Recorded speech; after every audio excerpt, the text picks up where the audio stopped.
Dr. Stephen Tang, President and CEO of Orasure Technologies, the ticker symbol OSUR. Nice to see you. Thank you, Nicole. Congratulations on ringing the opening bell. That's always a lot of fun. It was. OSUR is your ticker symbol. It's under a little bit of pressure of late, but you've been very busy. Acquisitions are in your sights. Why? Yes, so we are implementing an innovation-based growth strategy, which means growing our core businesses, but also adding new companies that add to our overall growth.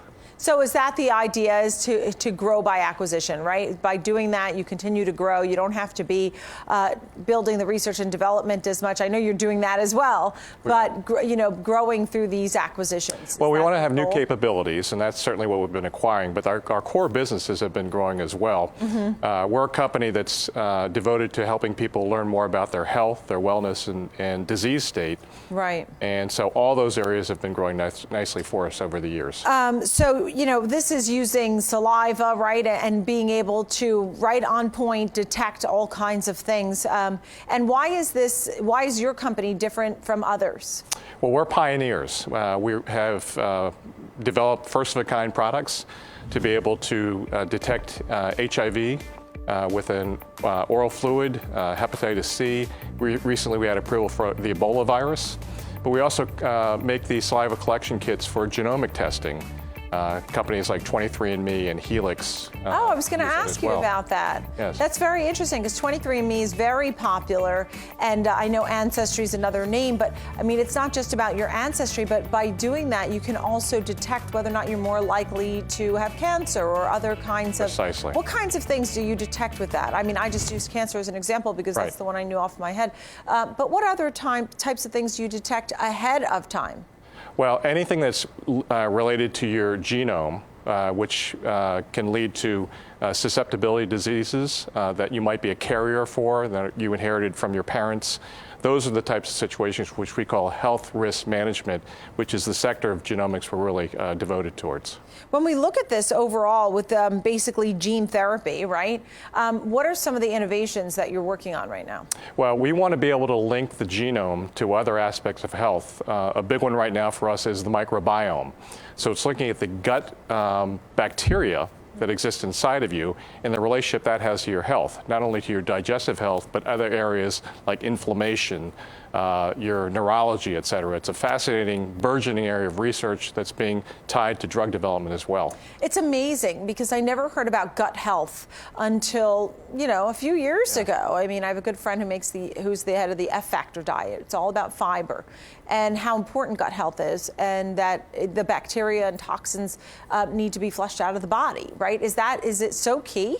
It is very key. So by the numbers, you have 23,000 genes in your human body. There are 200 times that genetic material in the bacteria in your gut. So they have to play a role in helping you not only digest food, but also to create the circumstances for your overall health that go beyond your gut.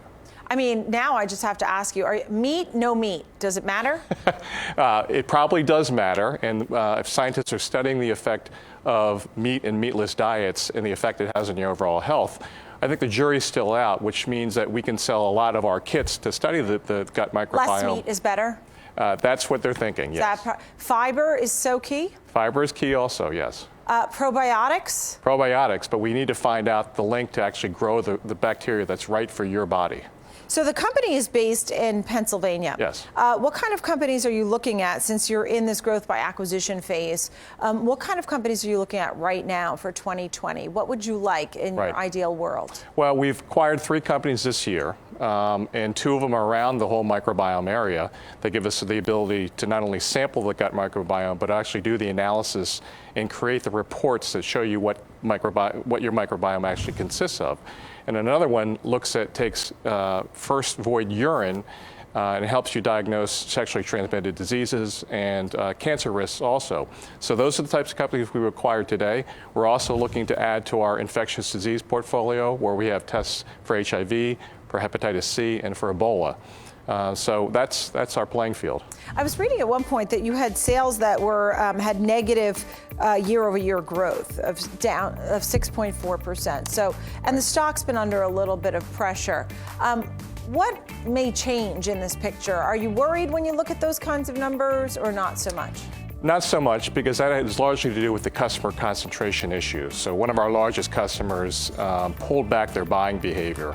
We're not so concerned about that because they have certain minimums built into a long-term contract, and so we're looking to grow our business really beyond that, and that's what we've been reporting. And the company, no debt, right? No debt. How will you sustain profitability? Well, we have high margin products, so we work on our cost of goods sold. We also work on our operating income, but we also have $200 million on our balance sheet at the end of the third quarter, so we have plenty of firepower for acquisitions. All right, Dr. Stephen Tang, thank you so much. Great Pleasure, to Nicole. see you. Same here. President and CEO of Orasure Technologies rang the opening bell here at the NASDAQ this morning.